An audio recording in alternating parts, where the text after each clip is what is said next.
안녕하세요. 오늘은 저와 2014학년도 수능 6월 모의평가 26번, 27번 문제를 같이 풀어보도록 하겠습니다. 지문도 짧고 두 문제니까 스탑워치로 3분 맞춰놓고 풀고 다시 만나도록 하겠습니다.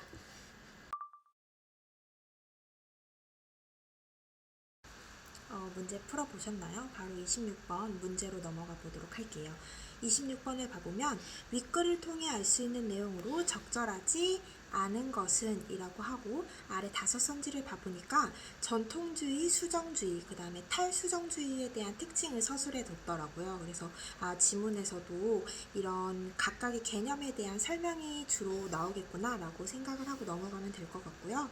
27번도 봐보면 보기에 가나 다와 부합하는 것을 기역, 니은, 디귿 중에 골라 바르게 짝지은 것은 이라고 해서 기역, 니은, 디귿을 보니까 전통주의, 수정주의, 탈수정주의였어요. 그래서 각각의 개념을 적용시켜 보아라 라는 문제였습니다. 지문 해설로 바로 넘어가 보도록 할게요. 첫 번째 문단을 봐보면 이 전통주의, 수정주의, 탈수정주의가 냉전의 기원에 관한 논의의 결과였구나. 이 논의의 결과가 총 3가지가 있는데 그게 바로 기역, 니은, 디귿이었구나 라는 것을 알 수 있습니다. 그렇게 해서 바로 두 번째 문단으로 넘어가 보도록 할게요.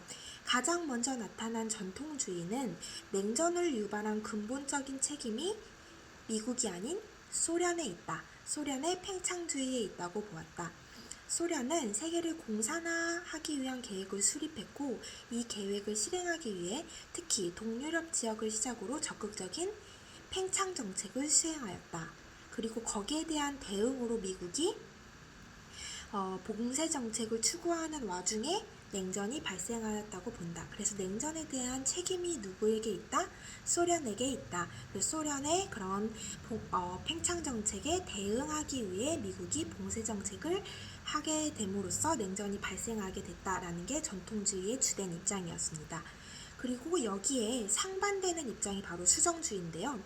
다음 문단을 봐보면 여기에 비판을 가한 수정주의는 기본적으로 냉전의 책임이 소련이 아닌 미국 쪽에 있다. 그리고 미국의 정책은 경제적인 동기에서 비롯됐다고 주장하였다.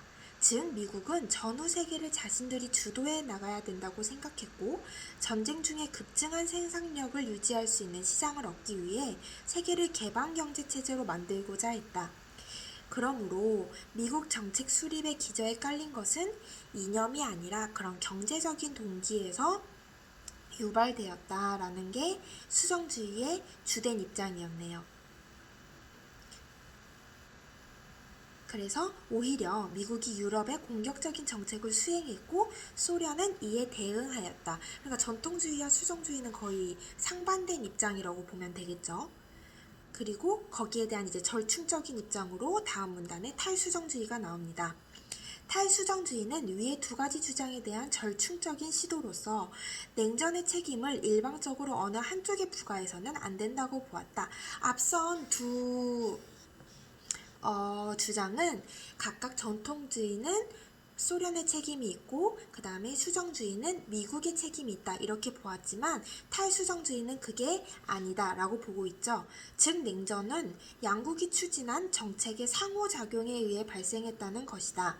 또 경제를 중심으로만 냉전을 보아서는 안 되며 안보 문제 등도 같이 고려하여 파악해야 된다고 보았다. 그러니까 어느 일방적인 시선에서 보면 안 되고 다각적인 시선에서 냉전의 그런 발생 원인을 분석해야 된다라는 주장이죠.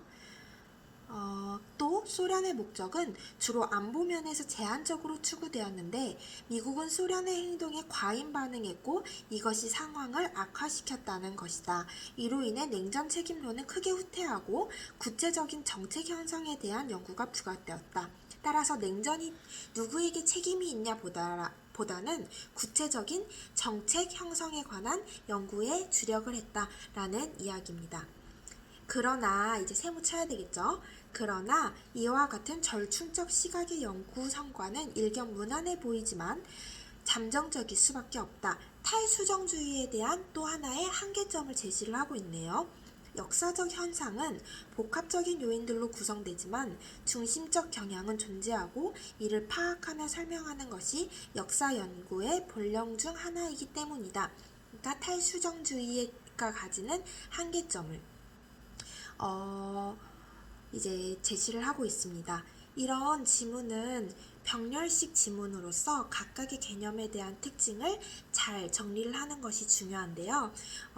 이제 예를 들어서 전통주의에 대해 이야기를 하고 있는데 수정주의에 관한 특징을 갖다 붙인다거나 아니면 더 어렵게 간다면 전통주의에 대한 설명을 하고 있는데 수정주의에 대한 특징 하나, 전통주의에 대한 특징 하나 이렇게 갖다 붙여서 헷갈리게 하는 지문이 문제가 나올 수도 있거든요.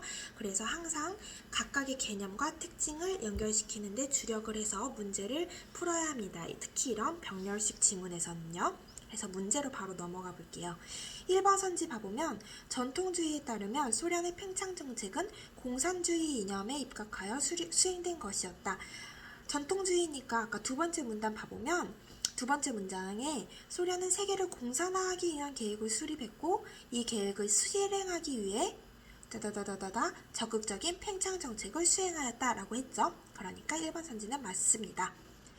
두 번째 선지를 봐보면 수정주의에 따르면 미국의 경제적 동기가 냉전을 만들어낸 가장 중요한 요인이었다. 우리 아까도 봤지만 수정주의는 미국에게 책임이 있고 이념에 따른 게 아니라 경제적 동기가 주된 원인이라고 했죠. 그래서 2번도 쉽게 맞다고 넘어갈 수 있습니다. 3번 선지 봐보면 수정주의에 따르면 미국의 봉쇄 정책은 소련의 공격적인 팽창 정책에 대한 대응이었다. 제가 아까 말했죠. 여기서 말하는 특징은 전통주의에 관한 이야기였어요. 그런데 수정주의에 따르면 이라고 붙임으로써 오답이 되겠습니다. 따라서 답은 3번 쉽게 나올 수가 있고요. 4번, 5번 선지도 그렇게 어렵진 않았어요. 그래도 한번 확인을 하고 넘어가 볼게요. 4번 선지는 탈수정주의 출현 이후 냉전의 책임 소재에 관한 연구보다 구체적 정책 연구가 강조되었다. 거의 이제 네 번째 문단에 있는 마지막 문장을 거의 요약해 놓은 거죠. 그래서 넘어가도록 할게요. 5번 선지 봐보면 탈수정주의는 절충적 성향을 가져 역사적 현상의 중심적 경향성을 포착하는데 한계를 보였다. 이것도 아까 다섯 번째 문단을 거의 요약해 놓은 수준이었죠. 그래서 이번 문제는 그렇게 어렵지 않은 문제였어요. 그래서 쉽게 답을 찾을 수 있으셨을 거라 믿습니다. 그래서 27번 문제로 넘어가 보도록 할게요. 가 보기부터 봐볼게요. 이 시기 미국과 소련은 각기 자국 방어를 위한 조치를 취했다. 그러자 양국은 상대방의 조치를 위협적인 행동으로 받아들여 각각의 정책이 상호작용되는 과정에서 냉전이 발생하였다라는 주장은 누가 했죠? 탈수정주의가 했죠. 그래서 가는 디귿 탈수정주의의 입장이었고 보기 나를 봐보면 미국의 대응이 미약하거나 부재한 곳에서는 소련이 분쟁을 일으켰다. 따라서 미국이 좀 더 일찍 그리고 적극적으로 봉쇄 정책을 추구했다면 소련이 이제 동유럽의 소련의 영향 아래 들어가는 것을 막을 수 있었을 것이다. 소련이 팽창 정책을 한 곳은 이 동유럽이었고 거기에 대한 대응으로 미국이 봉쇄 정책을 했다. 그런 과정에서 냉전이 발생했다. 이거는 누가 주장을 했었죠? 그렇죠. 전통주의가 주장을 했었죠. 그래서 나는 이제 전통주의의 기억이 되겠습니다. 그래서 답은 바로 4번이 가는 디귿, 나는 기억, 그 다음에 다는 이제 자연적으로 수정주의가 되겠죠. 그래서 한번 확인하고 넘어가 보도록 할게요.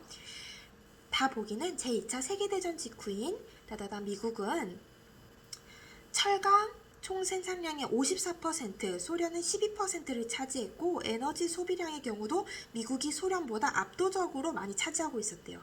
이런 예들은 미국이 소련보다 국력이 압도적으로 앞섰다라는 것을 알려준다. 그렇기 때문에